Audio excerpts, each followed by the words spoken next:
زمانہ ایک، حیات ایک، کائنات بھی ایک، حدیث بے خبراں، قصہ قدیم ایک۔ لوگوں کو بیوقوف بنانے کے لیے کہتے رہتے ہیں کہ یہ پرانی ہوگی باتیں۔ بھائی سچی باتیں بھی کبھی پرانی ہوتی ہیں۔ 2 اور 2 4 ہیں، آدم سے 2 اور 2 4 ہیں، قیامت تک ہے۔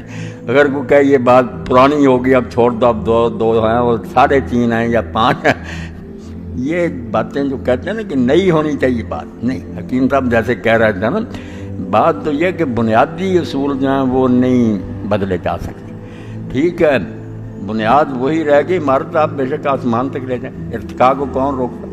دین میں تغیر و ثبات دونوں ہیں کہ کچھ چیزیں تو اپنی جگہ جمی رہیں گی، ان کو ہم چھوڑ دیں گے تو پھر یہ دین نہیں رہے گا اور کچھ بن جائے گا۔ بنیاد وہی رہے گی، اوپر آپ جتنی مرچائیں منظریں تعمیر کر رہے ہیں، درخت کی جڑ رہے گی قائم، اوپر وہ جتنا جی چاہے پھیل جائے مشرق و مغرب۔ دین کس کے خلاف نہیں ہے کہ آپ ترقی نہ کریں، آگے نہ بڑھیں، مگر وہ صرف ظاہری ٹیپ ٹاپ میں تبدیلی ہوگی نا۔ بنیادی باتیں جو کہ سچ، اچھائی ہے، انصاف ہونا چاہیے، رحم ہونا چاہیے، جھوٹ نہیں ہونا چاہیے، یہ جیسے سورج جب سے چل رہا ہے قیامت تک اس کی دھوپ ہے جس طرح، اسی طرح یہ سچائیاں جو ابدی ہیں، ان کو نہیں بدلا جا سکتا۔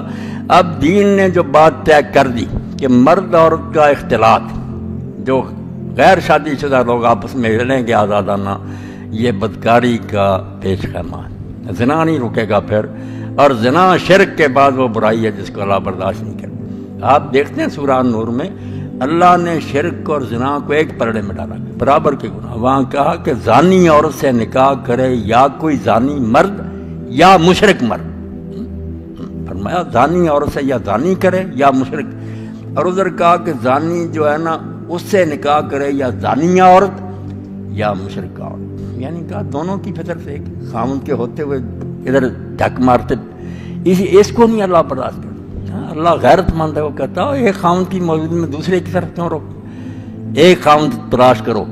تو زنا کے لیے فرما دیا لا تقربوا الزنا، زنا کرنا تو گزارا، ایسے راستے بھی نہ اختیار کرو جو آہستہ آہستہ زنا تک لے جاتے، اسی لیے دین نے پابندیاں لگا دی۔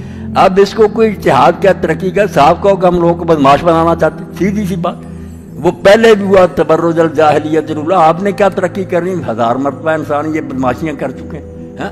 اسی طرح بے پردہ ہوئے، آزادانہ ملے جلے، شرابیں پی، زنا کیے، جس سے آپ پیچھے کی طرف لوٹانا چاہتے ہیں۔ دین تو آگے کی طرف لے جانا چاہتا ہے کہ الگ الگ دائرے رکھو، بچیاں جو وہ بھی پاک دامنی کی زندگی گزاریں، انہیں اپنی ماں بہن بیٹی مانو، ان کا ادب کرو۔ یہ کھلونا نہیں ہے کہ تصویریں ان کی ہر جگہ لگا دو اور کوئی سودا بیچنا، یہ بیچاریاں وہاں کھڑی کر دو، ان کو سمجھو خریدا۔ یہ وہ کائنات کی سب سے قیمتی متاع ہے جس کو عقیلہ، عربی میں عقیلہ بھی کہتے ہیں نا، کہ موتی جیسے ڈبیا میں بند ہوتا ہے، یہ غیرت کرو، بے حیا نہ بنو۔ تو اب ان چیزوں کو کوئی بدلنا چاہتا ہے تو بھائی وہ اسلام پر مہربانی کرے، اس کو نہ بدنام کرے، جس راستے پر جانا چاہتا جائے۔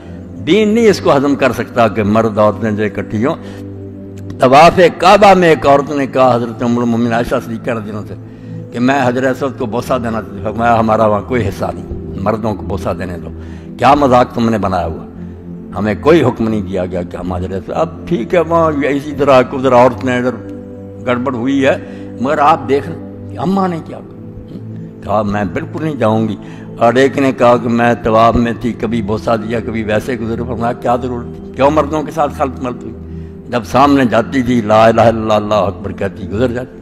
یعنی دین اس موقع پر بھی جہاں عبادت کے لیے جمع اللہ کا گھر، وہاں بھی نہیں چاہتا یہ گڑبڑ ہوں۔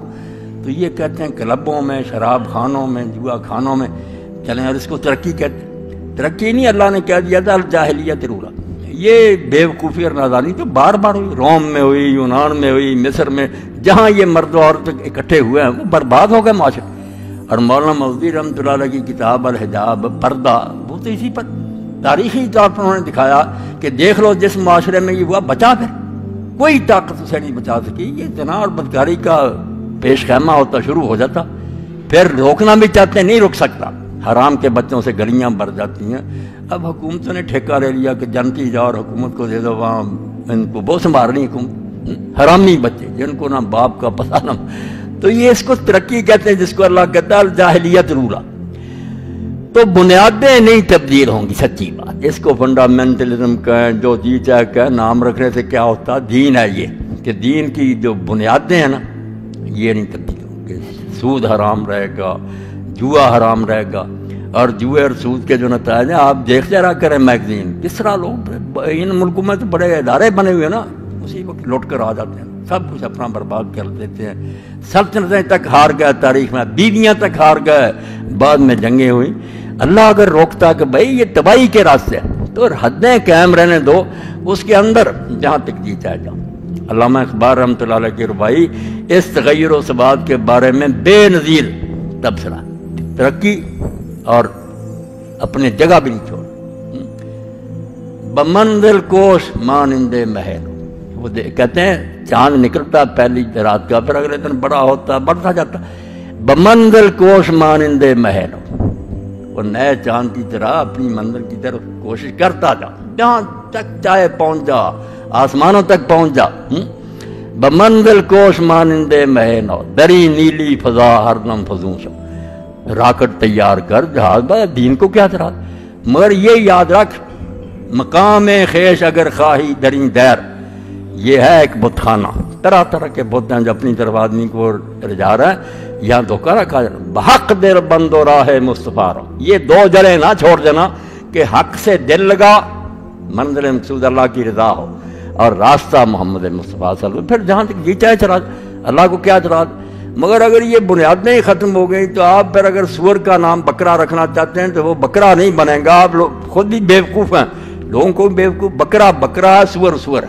تو کفر جو ہے نا وہ دین نہیں بنے گا، اس کو الگ رہن، دین کو قائم رکھ کر پھر جہاں تک جی چاہے چلے گا نا. اور آپ دیکھتے ہیں کہ جہاں جہاں مسلمانوں نے حکومتیں کی، یہ گھاس نہیں کھودتے رہے. دنیا میں آج بھی وہ تاریخ موجود ہے. یہ احسان مند ہے یورپ کے جو اچھے لکھنے والے لوگ کہ اگر قرطبہ اور غناطہ کی یونیورسٹی میں ہم نہ جاتے، وہ کہتے ہیں ہم نے دو زمانے میں دیکھا کہ جو صفائی کا انتظام ہے کہیں ایک تنکا نظر نہیں آتا، اور جو مدرسے تھے اور جیسے مکانات تھے، جیسے باندھے ہوئے تھے زراعت کے لیے. تو ساری ترقیاں دین بتاتا، کوئی رہبانیت نہیں سکھاتا. مگر بنیادی باتیں جو جڑ قائم رہنی چاہیے، پھر شاخیں آسمان تک بھی چلی جائیں تو کوئی بات. تو اللہ ان کو بھی ہدایت دے. بہرحال مسلم کہلاتے ہیں، ارشد الائمہ ہی کہنا چاہیے کہ ان حکمرانوں کو بھی اللہ ہدایت دے، اور جن کے چنگل میں یہ پھنسے ہوئے ہیں ان سے نکلنے کی انہیں توفیق اللہ دے.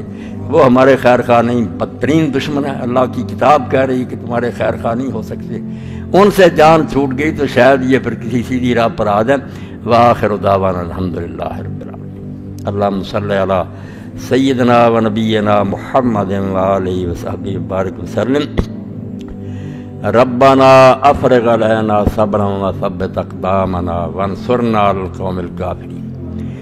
ربنا لا تجعلنا فتنة للقوم الظالمین ونجنا برحمتک.